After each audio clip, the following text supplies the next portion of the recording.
Thank you. Oh, good. So we have 6 people, official committee members. Do we have to wait for a certain number to start, Valerie, or are we good to go since it's 7 o'clock? A quorum is not, oh, let's see, 9 members, so a quorum would be 5. Okay, we're good to go then, because we've got Chris, Mike, Helen, Allie, John, and me. Mhm. So that's more than 5. Great. I like to start on time. Can't help it. It's a thing. Okay, so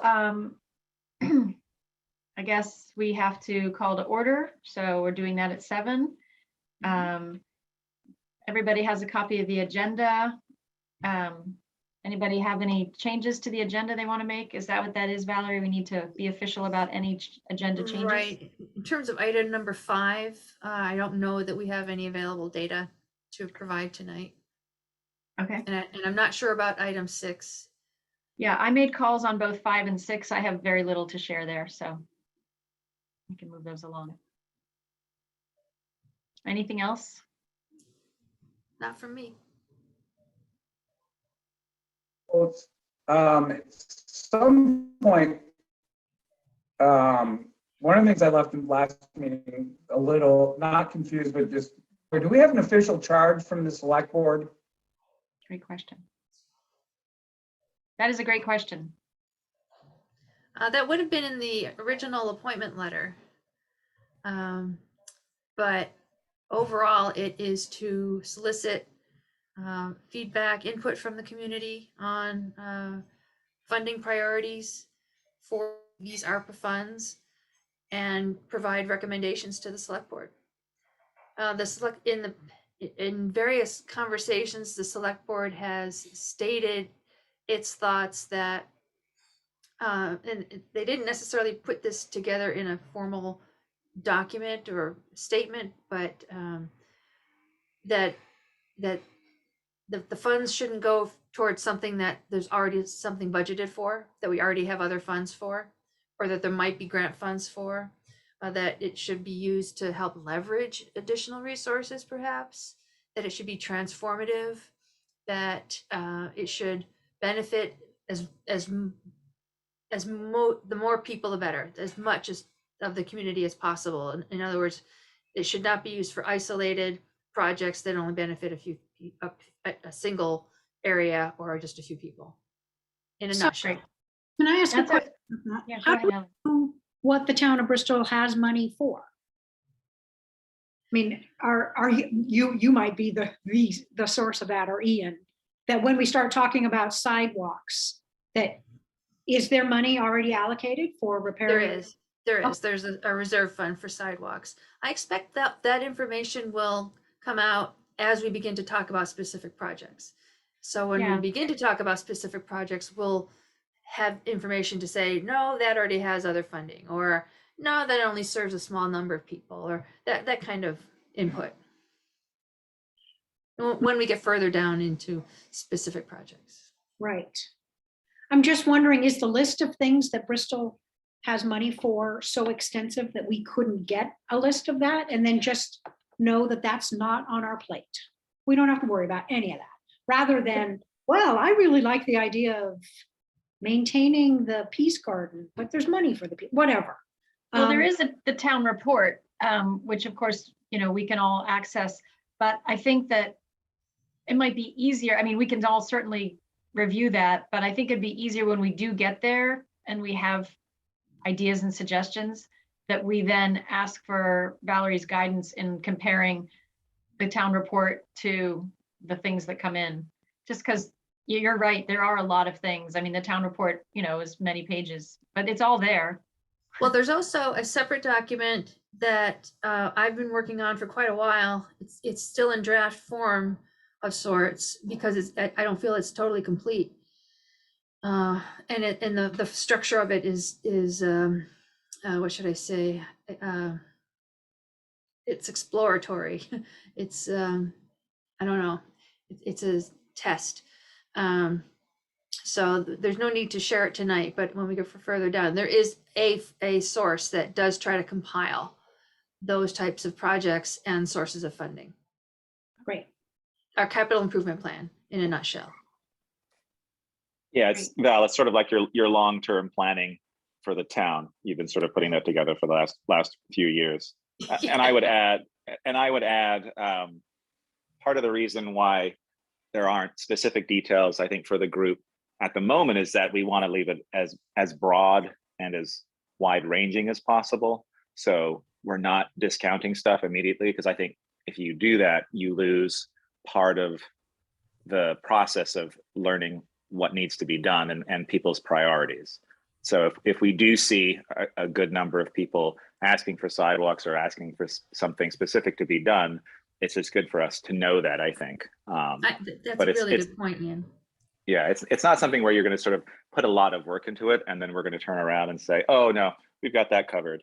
It's just in these initial sort of meetings and the initial, solicitation of ideas, we want to try to be as open as possible. Right, and as you just said, that kind of input will help in the town's capital improvement plan, our long-range planning overall. Great. Welcome to those of you who joined. We're just checking if there are any changes to the agenda, and a couple of questions popped up. Just because a couple of people are logged on with their phone, and just so we know for attendance, who is 802-453-4163?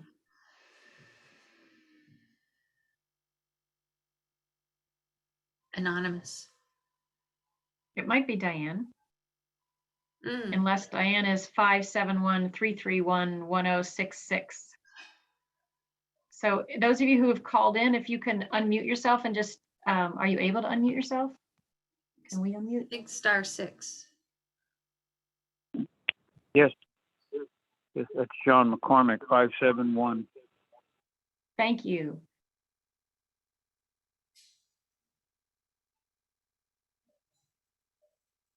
And the other one might be Diane. That's my guess. Okay. So does anybody want to make, do we have to officially make a motion to approve the minutes? It's not a bad idea. Okay, I'm open to hearing that. Does anybody want to do that? Okay, Helen, Yeah. I'll second. Great. thank you. Does anybody have any comments or changes on the notes? I have a question. Hi, Betsy. Hi, because I couldn't figure out how to unmute while you were still on the section of any changes to the agenda. And I noticed that the items on the agenda, the like little section of 4 of them, take about an hour, which is the amount of time the meeting allowed. And that doesn't allow for this period of the minutes and public comment. And is there anything else that we haven't covered after the workshop? So I just thought it's a little tight. So that probably what needs to be covered in this meeting will need to be covered in a second one. Well, that's the beauty of the plus or minus, because some items might take much less time and some items might take longer. It's just a rough estimate. And Betsy, your comment made me realize that we passed over public forum, I think. We did. And we have public. Hello, public.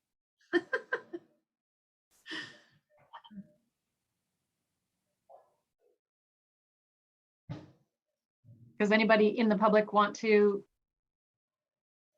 raise anything? Is that what that's about? Public forum, like they're Well, here public because, forum is an opportunity for citizens to bring up any topics of concern that are not on the agenda. And usually the time is limited to 5 plus or minus 5 minutes per person.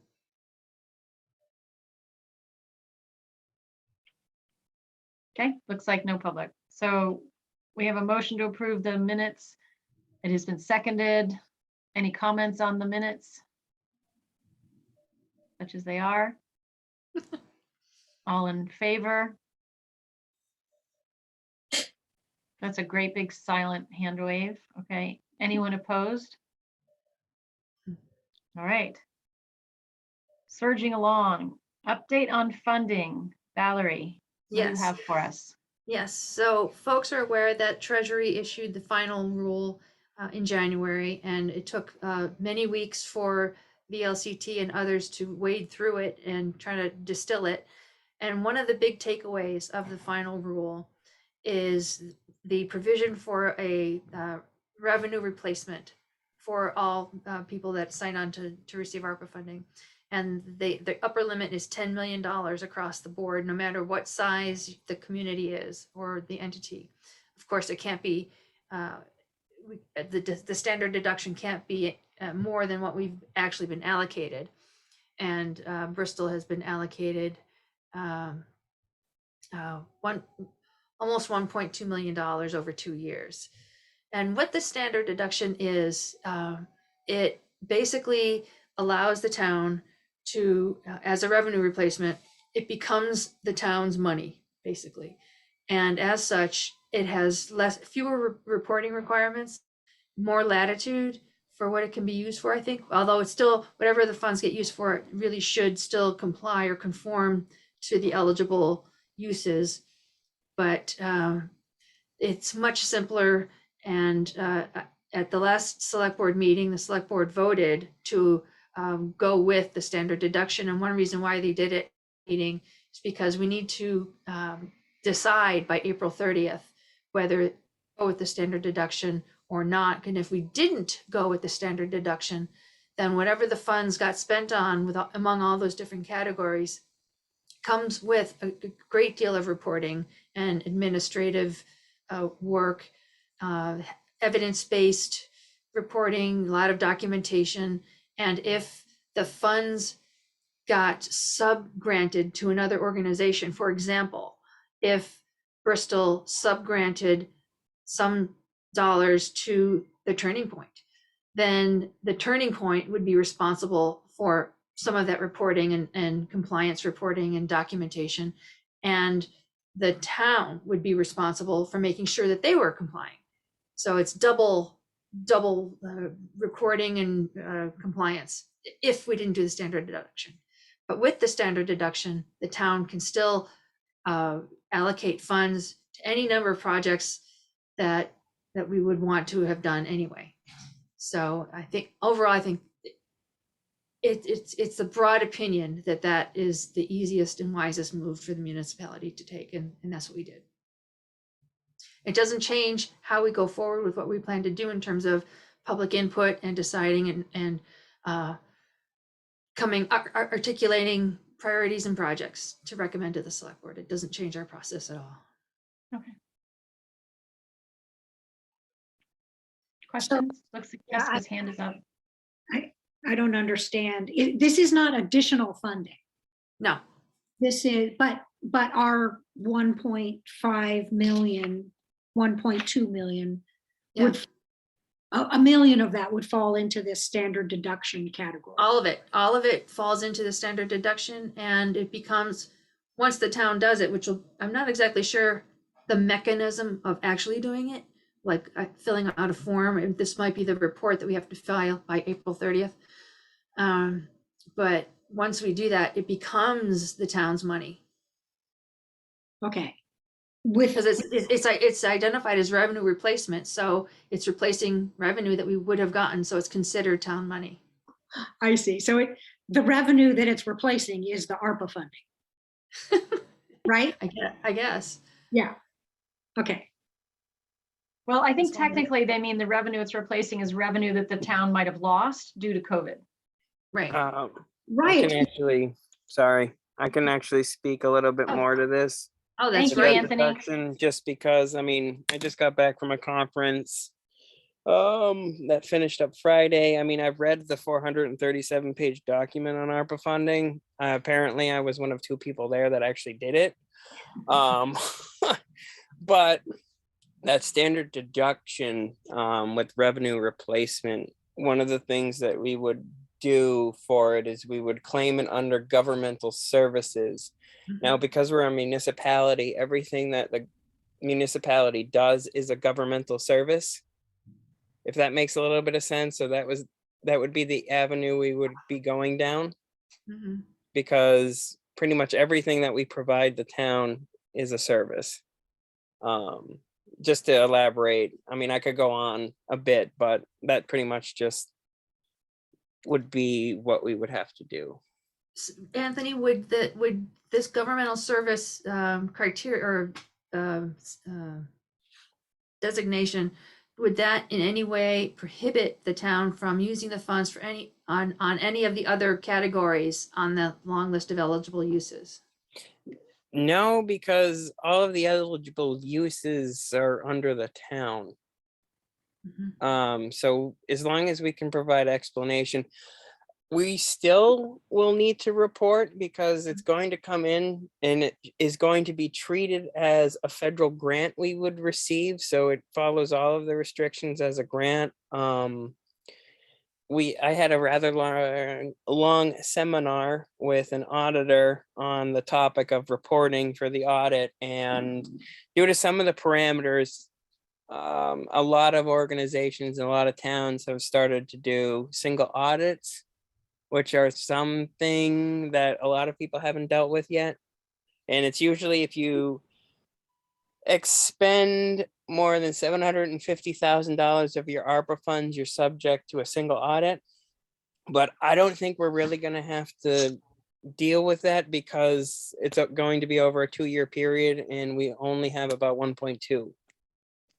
So if we spent it all at once, yeah, we'd be subject to it. But over the next 2 years, I think we'll be fine with that. I don't think this group needs to worry about the single audit, and as a footnote, because of other federal grants we're receiving, and we might actually get a single audit. So Yeah, no, I understand that part. Yeah. But yeah, pretty much it's just under the guise of governmental services. So because I mean the final rule passed and officially started April 1st, so it's easier to meet the town's objectives with ARPA money with a lot less literature needed to support it. Good. I see Jessica's hand up and then Bob. I was just wondering if the town of Bristol had recognized what revenue was in fact lost due to COVID, just because I know in a lot of budget meetings, there were some departments that lost revenue, but then others that actually had an excess of funding, spending that they weren't able to do under COVID. And during the town meeting day, we voted to roll a lot of that money over into rainy day funds. And so I was wondering what the assessment was for how much revenue, in fact, the town lost during COVID. Thank you. We did not go through that exercise, and there is a specific exercise formula that the treasury developed for towns to calculate that. But it's kind of a complicated formula. I have not even ventured to do it, and that was anyway. I can tell you though that the recreation department lost a lot of money over COVID. A lot of programs had to get canceled. And reduced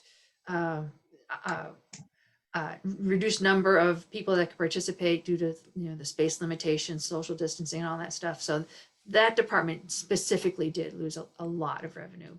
But overall, what Jessica's referring to is basically the fund balance, and there's a fund balance every year. That happens every year because we budget for a certain level of expenses, and for whatever reason, either we get more revenue than we expected, or through grants or some other payments, and we generally don't actually spend as much as we budget for every year. The budget is a planning tool to make sure that we have enough funds to do the things we believe we need to do in any given year. But as it turns out, just about every single year, I've never seen a year of a deficit. So just about every year, there's a little bit of a surplus, where there's more revenue received at the end of the year than the expenses, and so that becomes an undesignated fund balance, and there's one every year. Bob? Well, I just want to make sure I understood this correctly, that even if there's a service that the town does not provide, or that some other organization provides, that's not a town organization, ARPA fund can still be allocated to that service, that organization? Yes, and it happens every year through our appropriations, our budgeted appropriations to civic organizations, nonprofit organizations like Turning Point. And that's an example of a service that the town regularly provides every year. Those And I think contributions. that could be a good segue into our next agenda item, which is, eligible uses for ARPA funds and keeping track of various ideas or suggestions for funding. Before we segue there, I wanted to see if there's any other questions on this update to funding, and to summarize that the funding that this committee has the the obligation to make recommendations for is utterly unchanged. But the reporting requirements for the town and the sort of ownership of the money, if you will, the town changes a little bit, but it doesn't change our charge. That's a good summary. Any other thoughts or questions about funding before we ask Valerie to talk to us a little bit about this matrix idea?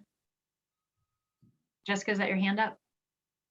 Yes, I was just wondering if that is in fact true. If the money rolls into the town budgets and the town can spend it any way they want now, and there's no accountability or constraints on that money, is it true, in fact, that the select board will save 1.1 million or $1.2 million for the uses the committee comes up with? Or are we now talking about coming up with a list of projects that might or might not get funded, which is absolutely fine, but it will definitely change how much time I want to invest in this process? The ARPA funds will be accounted for completely separately. They will never be mingled with the general fund. They're going to be completely segregated from the fund.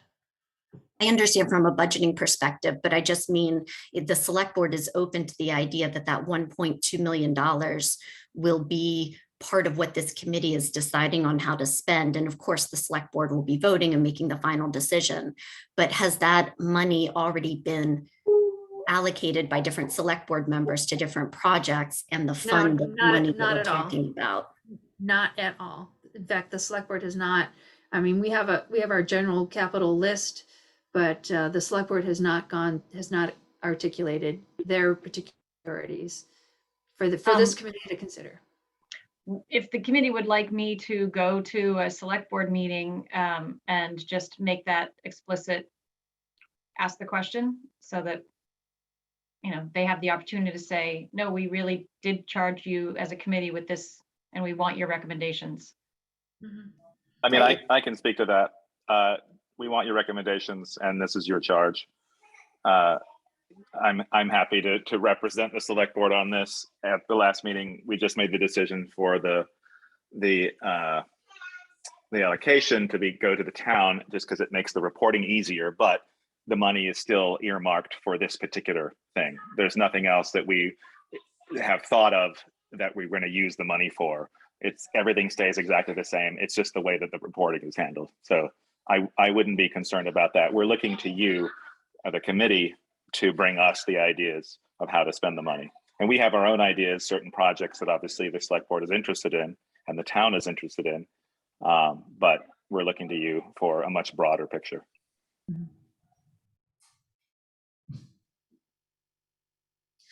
So with that, I will just very quickly segue to the long list of eligible uses. And going back to May of last year, we began receiving requests from organizations and citizens and who were anticipating the town receiving this money and wanted to be sure to get in line. And I just want to share primarily as a visual tool, but just to let you know how I will be keeping track of these things as we go forward. Let me see if I can share my screen. It worked earlier today. Are you able to see that spreadsheet?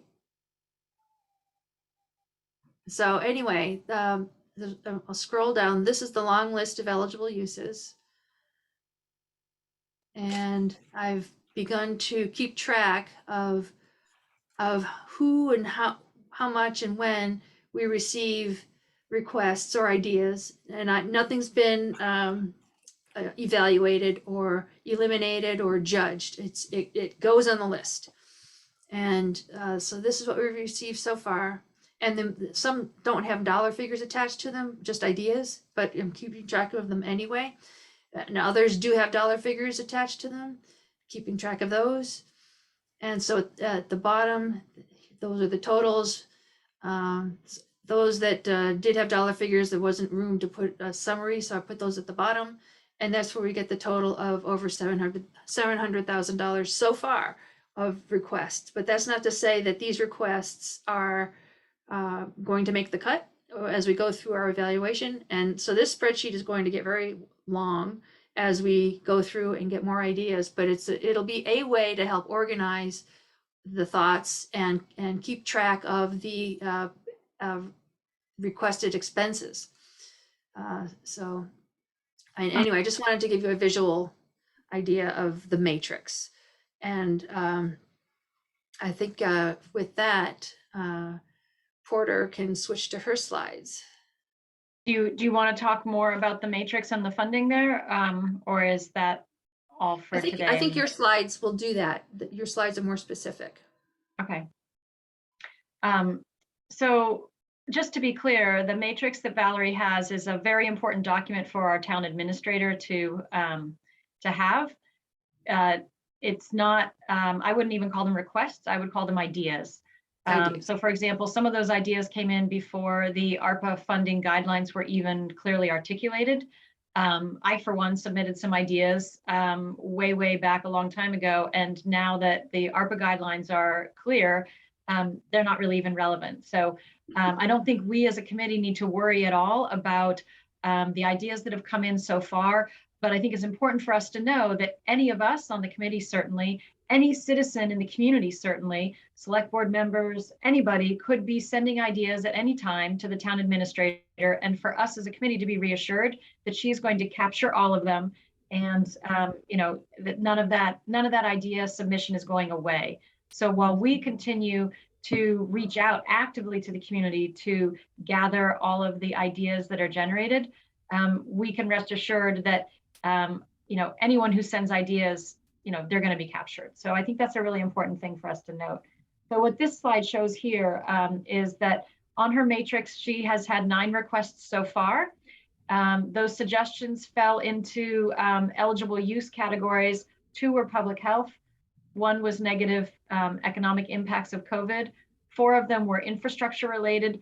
3 of them were categorized as revenue replacement. What that means is they were ideas that didn't fall into one of these other things. And so it would have just been town money on that. Just general services, general government. Right. Yeah. 3 of those came from nonprofit organizations who had ideas about how the revenue might be spent. 2 of them came from local businesses who had ideas on how it might be spent. 4 of them came from private citizens about how it might be spent. And the requests or the suggestions so far totaled $792,678, which means nothing whatsoever, except to the extent that any of them had a quantifiable amount, that's what they were. So Valerie will keep track of that, and she can sort of update this little chart for us periodically to the extent that we're interested.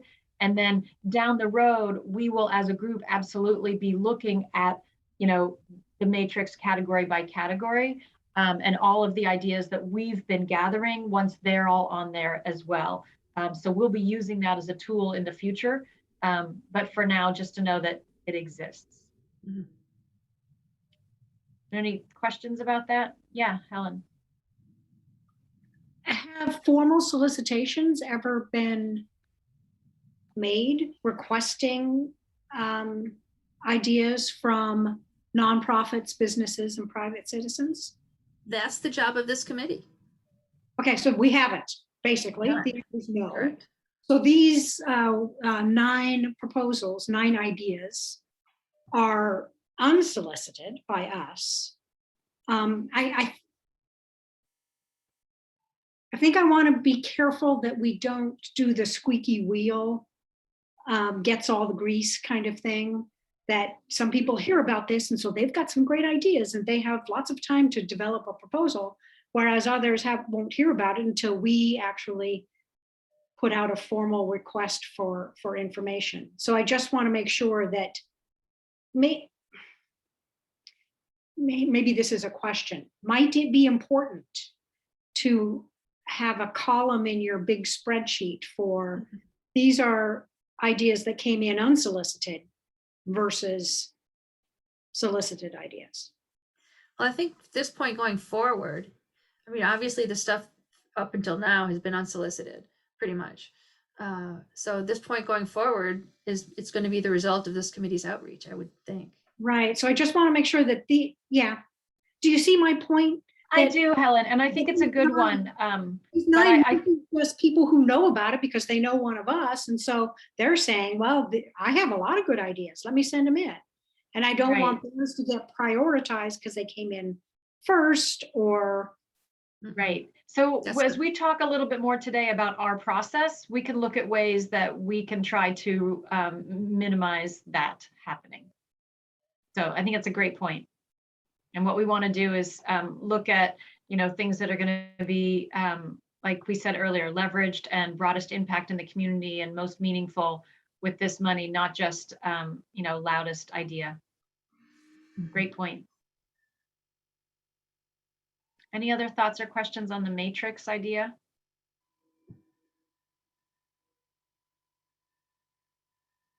Thank you, Valerie, for putting that together for us and for, being the holder of that data as we move forward. I really appreciate it. Porter, I had one quick question for Val. Yes. Val, is your matrix going to be made public? Even if not a live version, if a PDF of it. So if people are interested in submitting unsolicited, they'd be able to look at the list and say, oh, that's already been covered. Or is this something that would just be if you're attending these meetings? I mean, it's a public document. It's unwieldy. So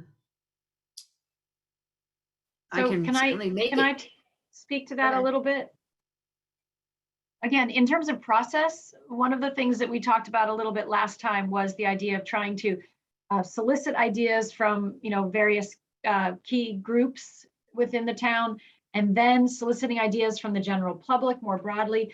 Both of those exercises will require us to communicate to people what the COVID eligible funding categories are. So we'll be communicating what is eligible and then inviting their ideas, that sort of fit within that.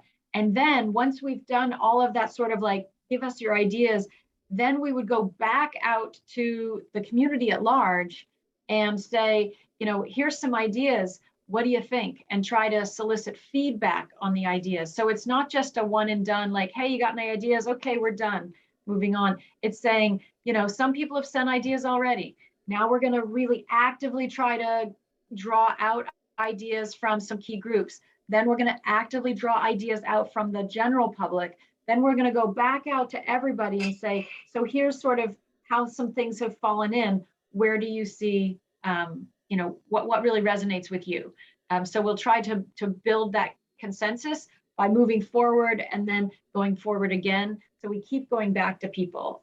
So I think that gives us the opportunity to do it without sort of putting a spreadsheet out there that has all, 100 blocks and having them see that, one person in July last year suggested this idea in this category, but more sort of doing it categorically. Hey, Porter. Yeah, Chris. Just a quick thing on the slide we're looking at right now, just sort of the summary slide. That may be something that we just have out on the web, just so that people have just a general idea what's going on and we don't get into the minutia. That could make it easier. Ian, Valerie, thoughts? Sure. I mean, this slide will be in our notes. So it will be, part of a public document that will be on wherever that is. Yeah, there's an ARPA funding committee page on the town website, and essentially it has a table which has your meetings and it has documents related to the meeting. So I can put anything like that, I can put in that table or on that page. Okay. I just think, there have been so many questions so far, including just now questions from this group about the matrix and about what's been submitted. It's like people want to know without maybe actively participating. And I think Chris's idea is a good one in terms of just to see a broad overview of what's been submitted. I think that's probably good. I think you're right also, Porter, in terms of the complexity of what the document will become. That matrix might be just too much. You know, for certain people, they're going to want to dig through, look at everything. For others, they just want to see like, well, what's going on? What's happening with this committee? What's happening with this money? Great. So we'll use a version of this at each meeting, so we have a little bit of an update, and then that will be in the public record as well. Jessica? I was just wondering, I wasn't able to attend the last select board meeting, so I just read the minutes. There they are for everyone. Are the projects that are listed for the ARPA funding, are they in this 9 requests, or these 9 requests are from the community and then those are the town requests underneath the ARPA funding? These are in the just chart? from members of the community. And the select board really did not do much with that list that I included in my TA report. That was just to prompt, to stimulate some thinking. Thank you.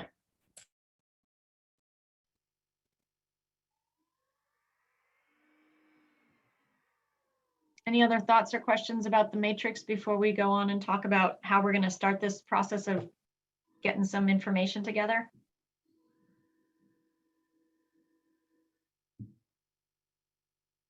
Okay, so let's have a conversation about, let's see, where do we go? Here, gathering ideas from the community. So the first thing that we talked about doing is trying to gather ideas from various groups. We talked about them as sort of focus groups, call them what you will, but you know, bringing together people from these 4 sort of categories, and then next going out to the general public. So we absolutely want to hear from everybody who has ideas for us, but one way to try to solicit ideas is by grouping people together in similar cohorts. And so we talked about town employee committees, businesses in town, nonprofit or, you know, service sectors in town, and schools. Betsy. Concerning infrastructure, I have been a construction worker. I have known lots of construction type people. They do not want to go to meetings. So there's certain parts of society, like parents of school-age children, they go to meetings, but there are, it just wouldn't be feasible to try to get together people that were in infrastructure type businesses to turn out to talk to other people in infrastructure type businesses. So are you thinking that if we are going to have, for example, a focus group of businesses in town, that would be a segment that we might miss?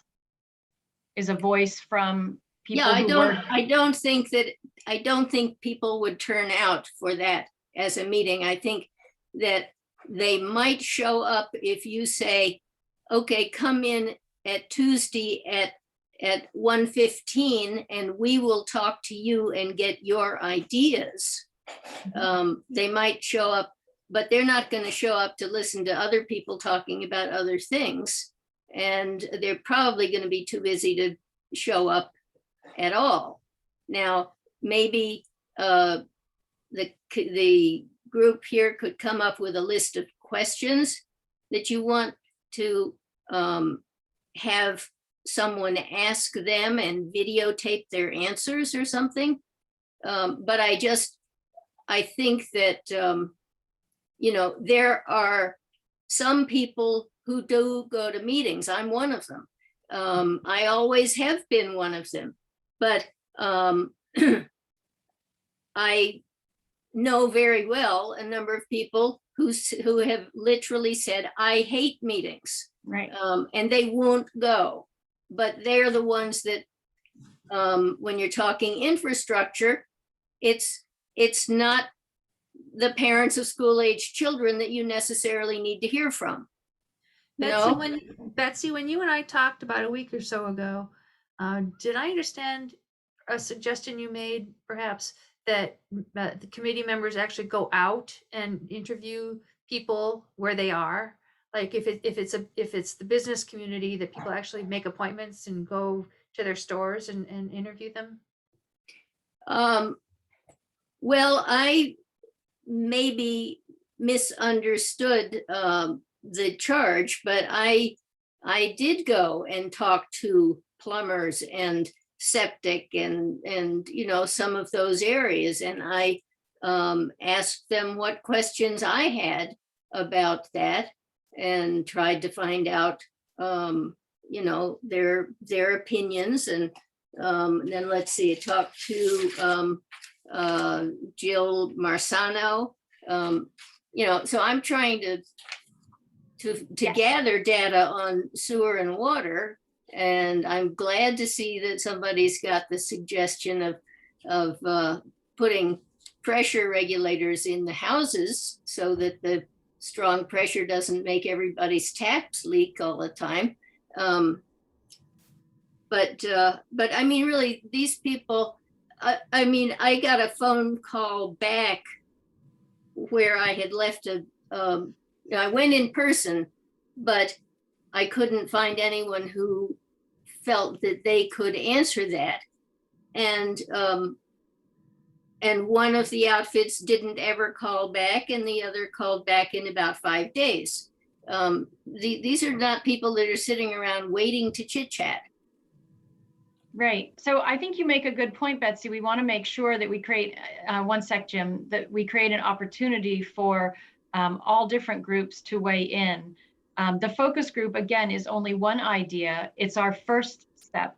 So it would be a way to try to create an opportunity for groups to come together, to gather that information efficiently. And then there may be follow-up with each of the different groups. And that may be a time where we say, we didn't hear the voices from people in a particular segment of industry, perhaps. And then we might do more specific outreach to that group. So that is the— Is there a reason to delay? Do you have to wait until, you know, gosh, we only have 2 more weeks to make this decision and we haven't heard from such and such? Well, I would hope we wouldn't be waiting till 2 more weeks to make the decision. I mean, I don't feel like we're under a massive time gun here. So I feel like we have plenty of time to have conversation with groups of people, do follow-up then if we choose to, and then go out to the general public. And then again, as a committee, we can evaluate if we still feel like there are segments of the population that we have significantly not heard from. We could do additional outreach then, before we then take what we've gathered back out to the public and look for feedback. So I don't feel like this is the end of the story. I'm hoping that this focus group idea will be a way to start strategically collecting ideas from people. And so if we could have a conversation about that tonight, if the rest of the committee then does not think the focus group idea is the way to go, or you want to do something different, I'm open to that idea. But I just want to reassure you that I'm not suggesting that we negate reach out, or that we refuse to hear from people who don't love meetings, but that we have a methodology to start. And the methodology that I had put out there last week or last month was, we start with focus groups to these 4 segments. We look at what we have, we do follow-up if we need to, we go to the general public. We look at what we have, we do follow-up if we need to, and then we take what we have back to the public and get their feedback. So that's sort of what I'm looking at as a process. And I'm imagining that happening the next several months. Not all the way up until we're against a deadline next year, but not happening, you know, in the next 5 weeks, certainly. So that's kind of where I'm thinking. I want to address, Jim had his hand up, a question, and then if it's all right with the committee, I'd like to invite Jessica to talk to us a little bit about how focus groups work, what an ideal focus group, how it would produce results that would be useful for us. Jim? Okay, suggestively, I've dealt with being on committees I ran the advisory board for the police department for 19 years. You don't get people attending select board meetings. You don't get people attending anything in town unless they have a specific issue. Suggestively, keep it simple. Put it out on Front Porch Forum, what you're looking to do. Have a notice posted to have people submit their ideas to Valerie or to you. Put an ad in the Addison Independent. That's where you're going to reach people. As far as the school system, that's a different story. You can go and talk to the school system. But to have all these focus groups, you're not going to get that participation. People don't do things like that anymore. They're too busy, whatever they're doing. They don't attend meetings. I'm the only one that's at select board meetings half of the time. And in the past 5 or 6 years, I think I missed three or four. And there's never anybody there. So you're going to, I think, waste a lot of time doing this. Keep it simple. Front Porch Forum, Addison Independent, there's 3 places in town that we post notices, and just ask people to respond with their ideas to Valerie. You'll save yourself a lot of aggravation and time. Just my thoughts. Thank you. Those are definitely good thoughts and a good place to go. I, for one, am willing to waste my time to create a forum for people to come. And if nobody comes, that's okay. The town's not overpaying me, so that'll work. I made Jessica a co-host in case she needs to share the screen.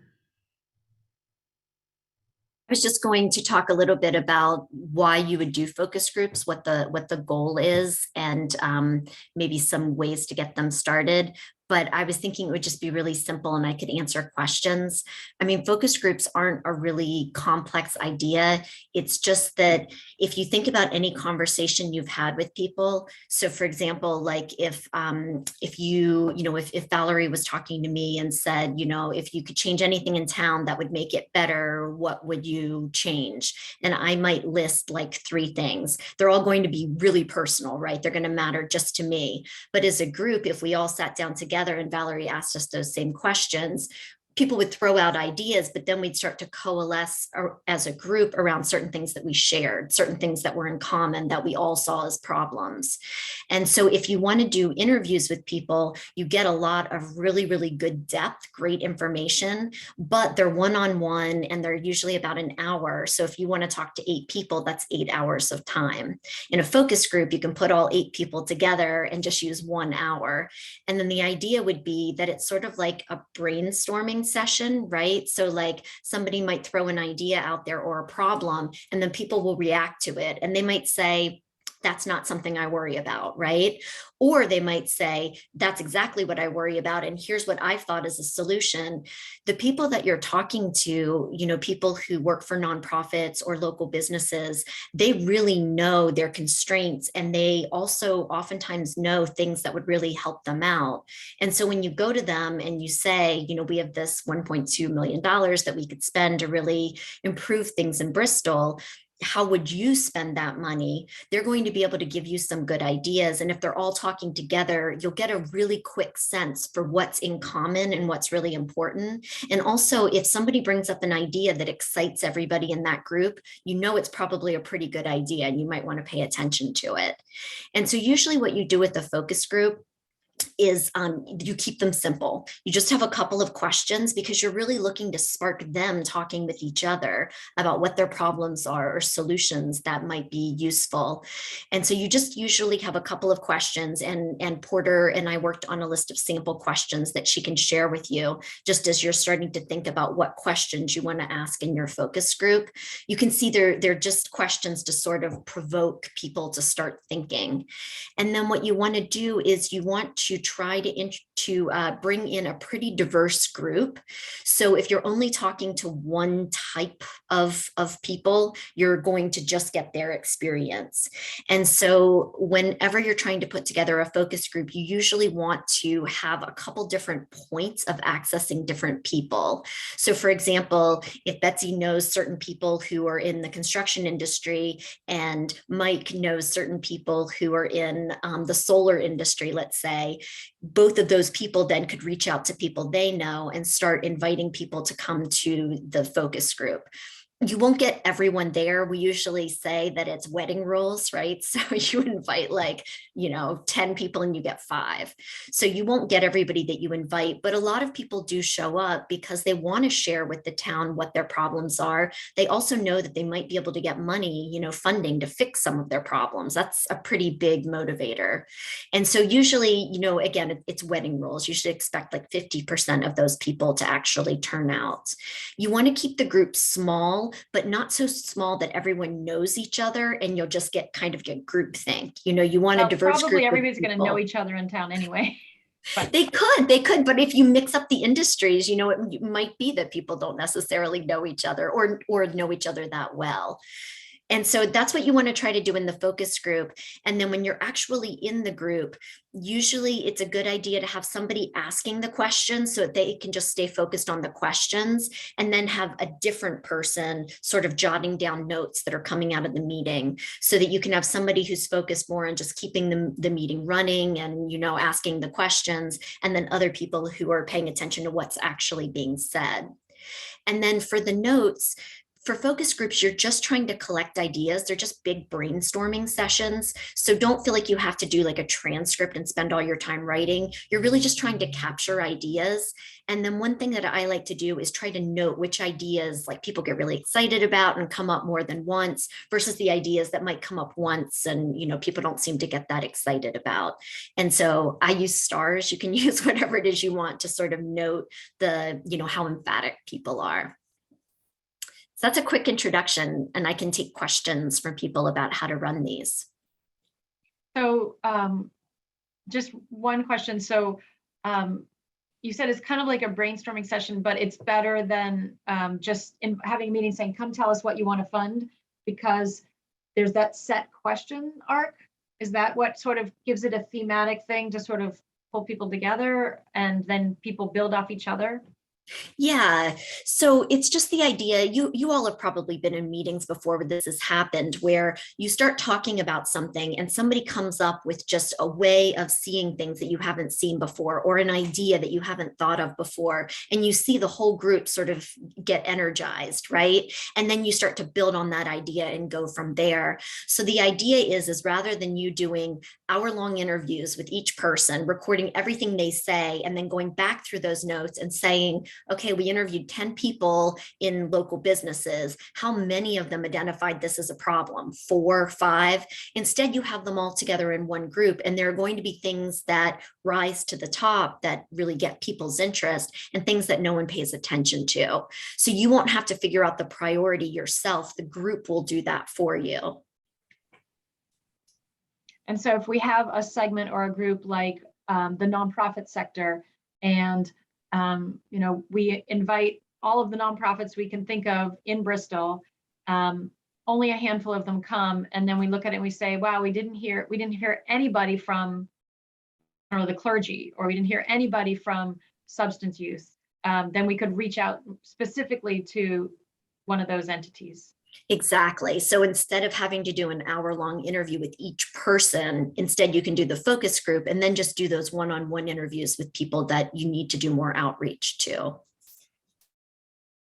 And then also, open participation is great. And I thought, Jim's ideas about posting on Front Porch Forum and all of those things are great. The problem is somebody has to sort through all of that. I don't know if you guys are voting for Valerie to do that or who would do that, but sometimes it's better to do the focus groups first and sort of get an idea for the ideas that are out there and, what people are thinking, what would be helpful, and then open it up so that you can really quickly, with just a glance, say, oh, so-and-so submitted this idea and this came up during one of our focus groups, versus something new that you haven't seen before. So it's more like skimming rather than reading for the public comments. I would also say that one thing that's worked for me over the years in terms of getting people interested is reaching out directly to people and making them feel that their ideas are important to you. You need to do both. You need to do a Front Porch Forum and post it out there and get it out there as broadly as possible. But I've always found if I email someone individually, and it's not a form kind of email asking for participation, but I really want them to be part of this in some way, then you're going to get better participation, and that person, if they're reminded, will hopefully turn up for your focus group. And that was part of why we had talked last time about sort of each of us taking a particular interest in one of the 4 initial focus groups, so that we can send an outreach to that group generally, but then people can actively try to one-on-one invite key individuals to come and participate in the focus group. Yeah, Rob. Yeah, I have a couple questions. So what's kind of the optimal size for these focus groups where, you reach a certain size, these things come unwieldy and it's kind of counterproductive? So that's one question. The other question is, if you're talking about having a broad spectrum to kind of feed ideas into each other and get different takes, does it make sense to sector kind of break these up into based on backgrounds of these groups, or should it be everybody feeding into a pool of 2 or 3 or 4 different focus groups depending on the response? I think you could probably decide to do it whatever way you thought would best meet your purposes. I mean, what you're essentially doing is trying to figure out what the hidden challenges are that people are facing that maybe extra funding would resolve and create some sort of better outcome. So in that case, it's probably not as important how you reach out to people, but you do want to try to make sure that it's a diverse group so that you're not getting biased, just hearing from one group of people. So again, my research is a little different because it's usually community development projects in rural China. But the more that you can reach out to people that you already know, or that other people in this group already know, so that you get that personal invitation, and then that person is more likely to come. And then you can sort of think about, well, who are the types of people that we're inviting? So for the town departments, you wouldn't just want water, right? They're going to give you a whole bunch of water related projects. You'd want to make sure that it was more balanced so that you could get feedback from all of them and see what they agree on are the top priorities. As far as size, again, that's sort of up to you. I don't really like the groups to be bigger than 10. I feel, and smaller than 5 is a little too small. So kind of like the 8-ish range is good. You can do up to 10 though, I think. Porter, I wonder if it would be helpful for you to show the slide that has the breakout, the broad categories and the people that have been not assigned, but who either Just based on volunteered. last week's conversation or Yeah, last meeting. that might be helpful. Yeah, so this was sort of how the teams sugared out. Again, and this doesn't mean anything except that if we do 4 groups, we want to have help on all of them. So just trying to spread our group out a little bit. But, if one person wants to go to all the groups, that's fine. And I certainly think that, if Mike and Helen are being part of the nonprofit group, and John and Betsy have ideas of somebody they know in the nonprofit sector who they want to reach out to encourage to attend, that's totally fine. I think that we can certainly move like that. But with each of these groups, we have a way to contact them. So we can send the invitation to all town departments and committees through Valerie. She knows how to reach all of them. And then we can, as individuals, encourage key people. We can reach out to the nonprofits. Again, we have a community list of nonprofits that we can reach out to. And then as individuals, we can encourage participation from anyone we know in those roles. Same thing for businesses.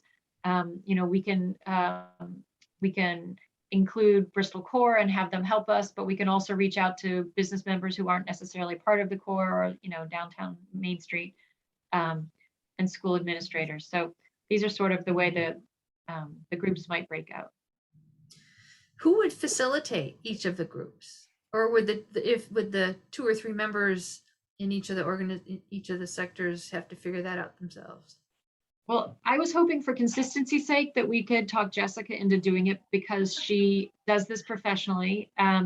but that we would be there so that if she were the person who would ask questions that we as a group want asked, then she knows how to, ask the question and then encourage follow-up. And then we would be there to welcome people, to maybe lay some context, and then to take notes. And so we would have at least 2 of us at each meeting taking notes, so we help each other out, make sure we don't miss things. And then we will bring that information all back together to this group and have a conversation about it. And then, as I said, then we would do additional outreach and follow-up if there were segments or groups we thought we'd missed after all of that. And then, proceed. So, Betsy. A question about businesses. Would this include people who have home businesses? Yeah, when I say businesses, I mean anybody who is not working for municipal or nonprofit sector. Right. I think that it's tricky. The town doesn't have any list of what businesses people are engaged in. But I'm thinking that people who are running a business from their home, their questions probably are going to be sort of digital in terms of what they'd like to see more of. But I don't know how one reaches them. Maybe Front Porch Forum.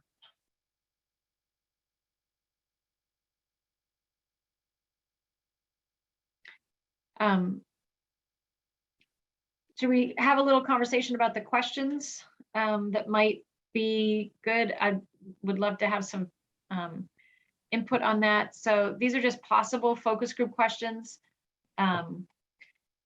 What is the biggest challenge your fill in the blank business department organization faces in whatever achieving your objectives? What 1 or 2 resources would help you overcome those challenges and why? What invisible barriers to your success do you think people don't understand? If you were in charge of dispensing the money, what top 2 things would you spend on and why? Would those be the most important things?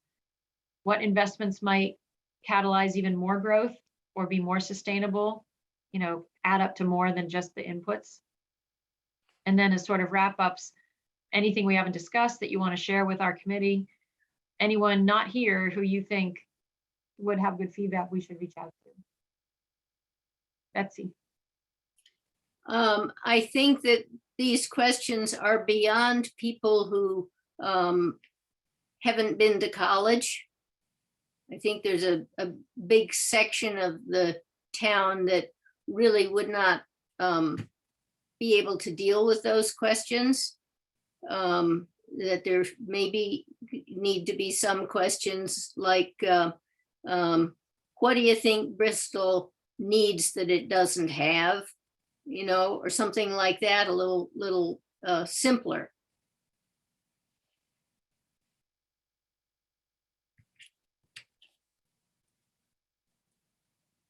Or ask them if there's any problems.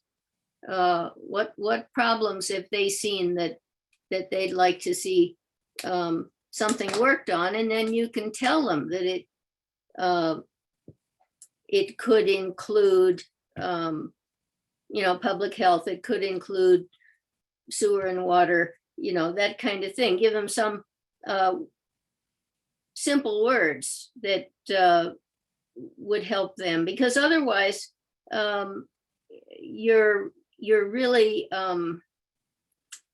focusing this on a specific part of the society, and the people who normally are underserved will be underserved by these questions. So the focus groups, do you feel like if we're having a meeting with town department and employees, town employees, or local business people, that these questions will be alienating to them? No. Okay. I think those groups would do fine. That's what these are for. These are focus group questions for the municipal, the business, the nonprofit sector. So these aren't questions we're going to post on Front Porch Forum asking the community to weigh in on. These are Okay. the questions for the focus group. Okay,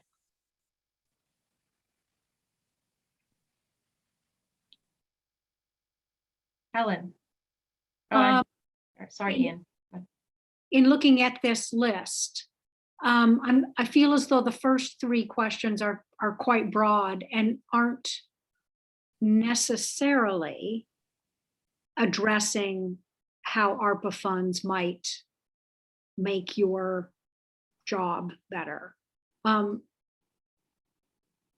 What we really want is the answer to the fourth one. If you had money, which you do, we all do, how would you spend it? And I don't know that we need to understand the invisible barriers to success in your chosen career, because that might have nothing to do. It's because I'm a woman and there are glass ceilings. You know, ARPA's not going to help that. I don't know that having a long discussion about invisible barriers, it could be productive, but it also could just be time that could be better spent brainstorming ideas for how to spend this money. So Is just, there advantage? I think that's a great idea, and being an efficiency queen, I love that. You know, I know that we don't want to have too many questions. Is there a challenge with having too few? What do we miss if we just cut straight to the chase and dive in at question number 4? I don't think we want to quite jump in at 4, but I mean, I look at just rewording some of these questions. I mean, the very first one is, what are the biggest challenge your business, whatever, faces? It might be, what was the biggest challenge your business faced during COVID? And really keep the questions oriented around what we're trying to remedy, which we're not trying to solve their business woes. We're trying to figure out how we can help them recover from their losses during the pandemic. So I think we could tweak these questions. They're good starting points, and I think if we tweak them a little bit, we could actually gather some very good data from them.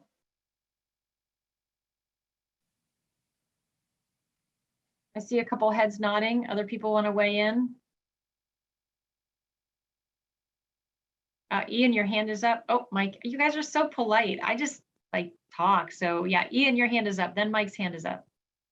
I agree with Betsy that I think simplifying the questions is going to make it easier for people to understand. I think in all walks of life.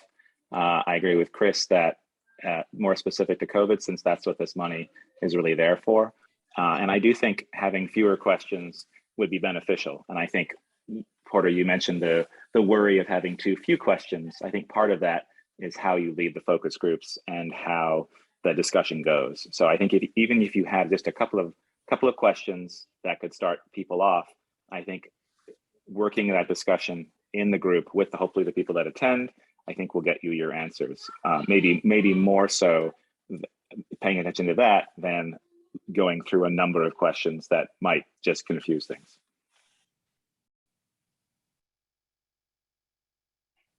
Mike? Yeah, perfect. Thanks. So I appreciate all the other comments, and I'll have maybe a broader comment. And the first is, I really think I like, if I'm reading these correctly, the broad intent of these. To me, it seems like you were trying to accomplish two primary goals, which is one, get a very open sense of problems that we as a committee aren't aware of. So that's a very broad goal. And then couple that with a very specific goal of how would you actually spend money to address those problems. And I think some of the comments that have been raised highlight the unique challenges of each of those levels of inquiry. On the one hand, the broad questions give rise to this potential that we might start talking about things that aren't directly related to what we're allowed to spend our money on. On the other hand, the specific questions, I have a feeling that without significant instruction as terms of what ARPA can actually be spent on, it would be very difficult for the focus group to answer that question, not knowing what ARPA can do.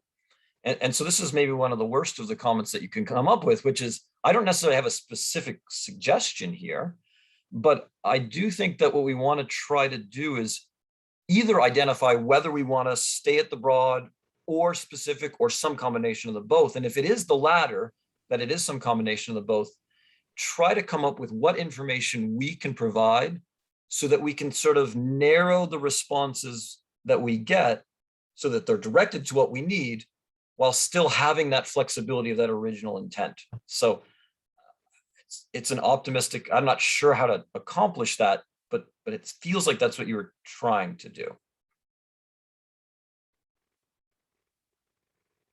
I wonder if, we can have some version of, this little chart up during the focus group itself so that we can use it to educate about what the eligible uses would be of the ARPA money, and then use it also as a note-taking guide when suggestions come up as we try to sort of, loosely keep track of how we plug them in. It doesn't have to be hard and fast and we can tailor it later, but, if we can use that a little bit to help direct us, maybe that will be, a visual that will both educate the participants as they make their comments, but also guide us in collecting information.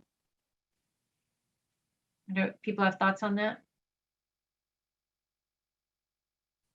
Yeah. I think did Betsy, did you have your hand up? Yes, I don't think that all of the things that the ARPA money are for are have to be justified by a pandemic loss. I don't think that is relevant for infrastructure. I mean, I think the ARPA funds have a couple of prongs to them, and that it would be a mistake to present it to the public as saying, okay, we only want to know what things went wrong for you in all of these categories because of the pandemic, because that's not my reading of it.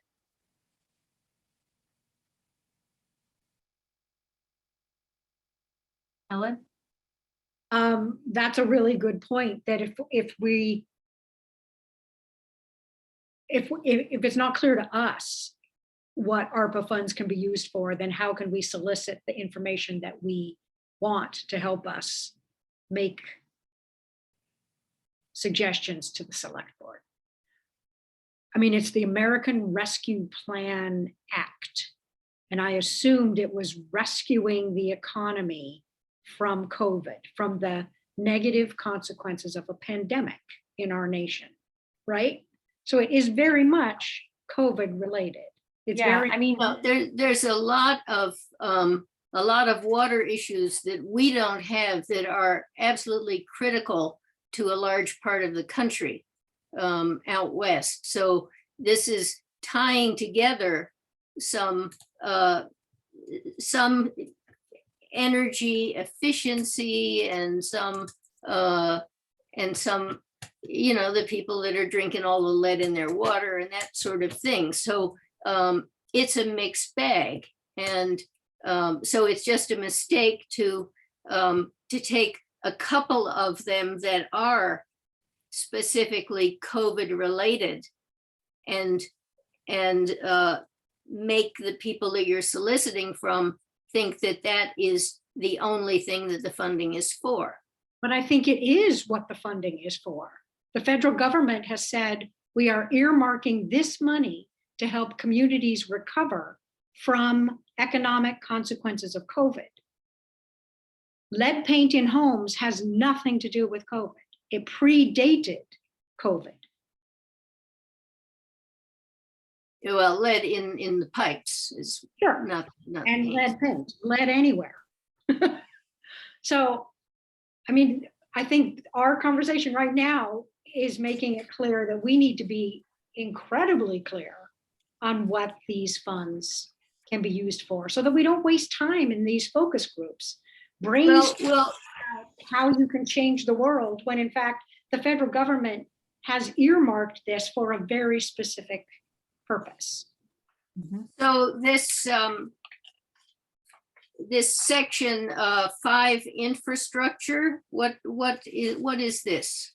That I printed out, I think off of the, This is the infrastructure list of what is allowable under ARPA for infrastructure. right. And so we're talking about water conservation. We're talking about drinking water treatment and all that stuff. And how is that COVID related? Right, a good point. Wastewater treatment, how is that COVID related? Don't know. Right, and so that's what I'm saying. Look, this is a government bill and they have to get it passed. They have to get enough people in Congress on board. And so that's why it's got more than just COVID in it. And so we can spend it on more than just COVID. And so we shouldn't, if we have needs beyond COVID, we need to make sure that we are soliciting information in all of these categories, even if it's not, like the infrastructure, there really isn't anything there that is impacted by COVID. I mean, you could say, well, okay, let's get our water treatment to be testing for COVID in the water, but that's not on the list here. Chris. Yeah, my understanding is we need to stay focused on this list, even though, I mean, we're going to broaden it out, but I think we really want to just stay within these parameters. You can make a case for any one of those to make it a COVID related issue. When we talk about, just for an example, you all were just bantering back and forth on drinking water. You're stuck at home more. Your consumption is now in your home. That's where your primary water source is. You couldn't get to the store to get fresh water. So you could go down that rabbit hole with any one of those items. So I really think what we ought to do is stay focused on, sort of talk to your focus group on how are you impacted? What if COVID or another pandemic was to occur, what would they need to survive through it, whether it's economically or however, and sort of stay in that kind of a focus mode and not get too worried about the hyper specifics of, well, we're talking about wastewater treatment using a blah, blah, blah. Just let's get the questions asked. And then we parse that data down. And if we have to focus it deeper, we focus deeper later.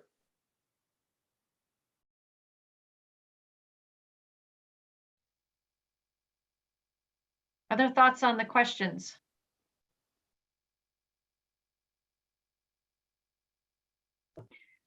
So I think I'm hearing consensus that we want to simplify the questions, maybe have fewer of them, to try to tighten the questions so they're a little more specific either to COVID recovery or to the other ARPA eligible expenses. Keeping ourselves open to bigger picture ideas, but trying to come out of these focus groups with some very specific ideas. Mike, did I capture that for you? So much better than I did, actually. So thank you for that. I think I said exactly what you said. So then, given that information, Jessica, are we on an okay track to do that? If we want to simplify the questions and maybe have a couple fewer, make them a little more specific to COVID recovery and ARPA eligible expenses, with this idea that we want to stay open to, big ideas, but try to come out of the focus group with some specific ones. Are we going on a bad tangent for a focus group to be effective, or do you think that those are okay things? Yeah, fewer questions are fine because you can always Okay. have follow-ups, right? Like if Okay. the group just blazes through the questions and they're sitting there, you could have a couple more questions that you've written down and you just didn't ask, and then you just bring them in, or you can ask follow-ups. So I don't think that's a problem. Fewer questions is usually better. The only thing I would caution about talking about what's allowable is now that the town has decided to do revenue replacement, pretty much anything's allowable. So you might not want to try to constrain people's thinking by outlining the categories, but maybe just by letting them talk about what they would spend on, if they could spend money to solve a problem, what would it be? And then as a committee, you guys can decide, you might get some really oddball things that you want to discard. But it might be better just to have sort of big picture thinking and see what people are saying. And then you guys can sort through what you want to share with the select board. I agree with all of that. Okay. Great. So as a committee, are we comfortable letting Jessica help me, or me help Jessica, or somebody sort of like take these questions and do what you guys just gave us feedback for? And then go ahead and start to set up some meetings? Okay. As far as setting up meetings, Valerie, how do you who does what there? I don't want to lean too heavily on you, but at the same time, I don't want to, overstep here. Is it appropriate for us to ask the town to help us identify a location and a time for these 4 meetings so that we can then get going on that? Or do you want each of the, and I'll stop sharing my screen in a minute, but do you want each of these groups to identify a time and a location that they can each attend, working within Jessica's availability? How is our best way to move forward here? In terms of location, if you're thinking hybrid, where there might be in-person and remote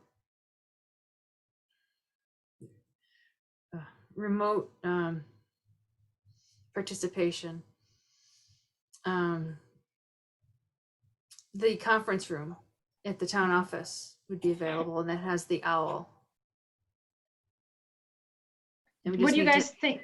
Okay, committee, do you want to do it in hybrid, in person, if people want to be in person plus Zoom, or do we want to just do Zoom, or just what? I like hybrid. Anybody else? I didn't hear that. What was that? How do you guys feel about hybrid? So people can be in person at the conference room, or they can be available via Zoom. Do we think hybrid's the best way to go, or just Zoom? This is Diane. I think hybrid is the way to go. Okay. Ally's giving a thumbs up too. Okay. All right. So hybrid, we can use the conference room. And then team, what do you think? Do we want each individual focus group team to talk about a date together and then coordinate that with Val? Yeah, you can run it by me, and I'll check with Sharon, the town clerk, to see if the room's been reserved for anything else, like some other kind of meeting or program, but it's usually available throughout the day. Okay. And so then I have the lists for the various groups. So I will, by the end of day tomorrow, get information out to the committee with some, next steps, so that, and then you guys can each talk to each other, and Jessica and Valerie, to find dates. And so, we'll be working over the rest of April and probably into May to get these dates out there and to start to move forward and just see what happens and get some information.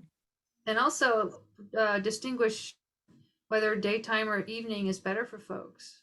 Right, or for your particular group. Right. Betsy. So who would set up the Zoom The town. if it was hybrid? That depends on when it is, I think. For the, Right, for the but I town mean, department one? do the committee members have to have that kind of expertise. I mean, I can't even find out how to wave my hand electronically. I can speak for my group. I do a lot of hybrid meetings through my other departments. So that whoever's working with me on town departments, I will gladly take the technical lead on that to ensure that we can do it hybrid. Okay. This is Ian. I'm also happy to help set up meetings. We can also, if we're doing it through the town account, let's say, we can see when other meetings are happening, so we don't have meetings going on at the same time, which doesn't really work. But I'm happy to help any of the focus groups teams figure out the Zoom. Okay. Do Ally? you have any suggestions for times, meeting times? It seems that if we're talking to working people, 9 to 5 is really not going to work. And then if we're all trying to shuttle between 5 and 7 p.m., in addition to the select board, planning board, I don't know how we can possibly. There's also weekends as well. I mean, most of the town meetings tend to be 7 p.m. Conservation Commission is 6 p.m. And that seems to work just because it allows people to not be working and hopefully get some dinner and have a meeting. But there's also the weekend as well. You could set it up a time on the weekend, either a Saturday or Sunday. And we can make sure that there's access to the town building for the Chris's meeting. face is like, not on the weekend. I have meetings every single night of the week. I'm not doing meetings on the weekend. I'll just say that right now. I will make time in the weeknights or weekdays, but weekends are out for me. I'm sorry. So Chris, Okay. would you recommend me? I'm having a hard time figuring out what would be the optimal time. I think what we do, like, I got 3 folks that are in the town department group here, and I think we just bounce around some emails, find what times work for us first, whether days or nights or weekends, whatever works for your group.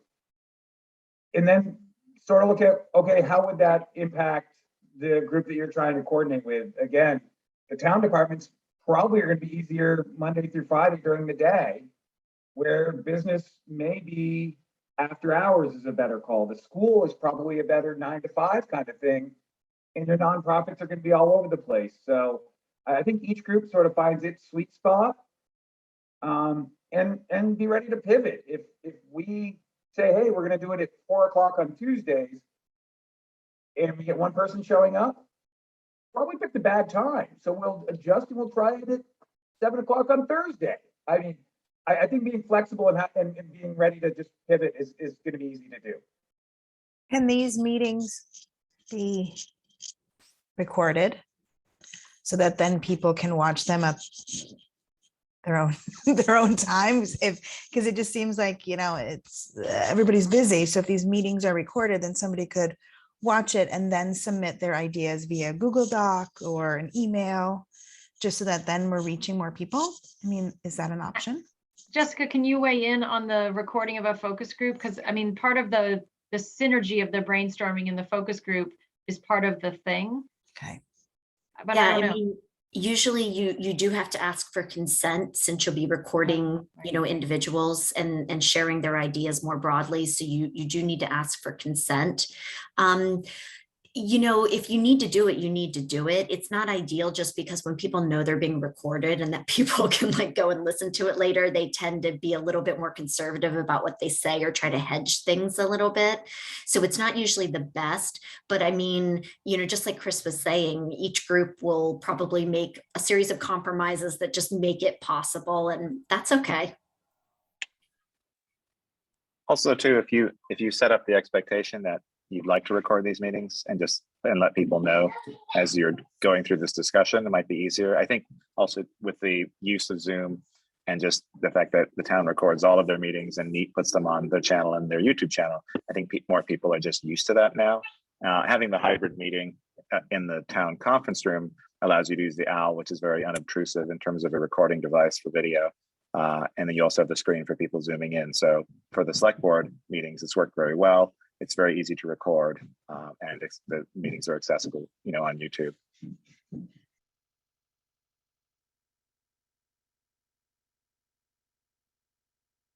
Other thoughts or questions?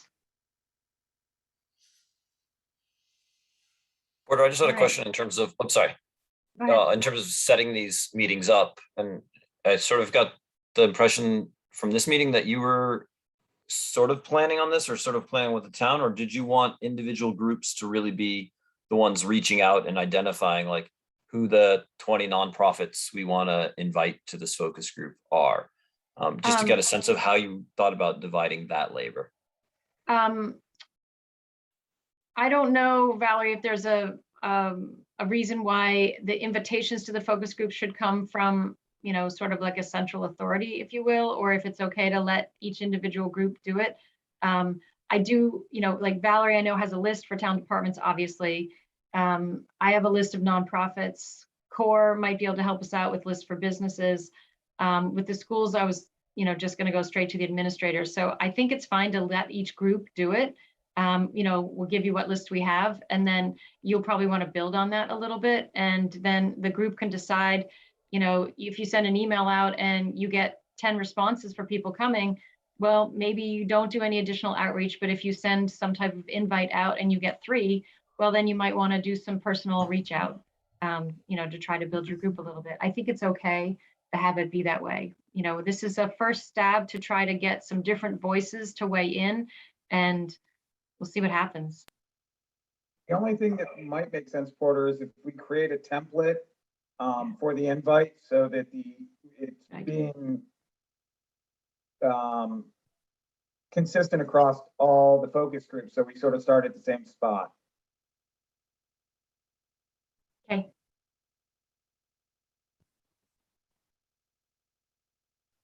And Porter, can you send that list of community nonprofits to Mike and I?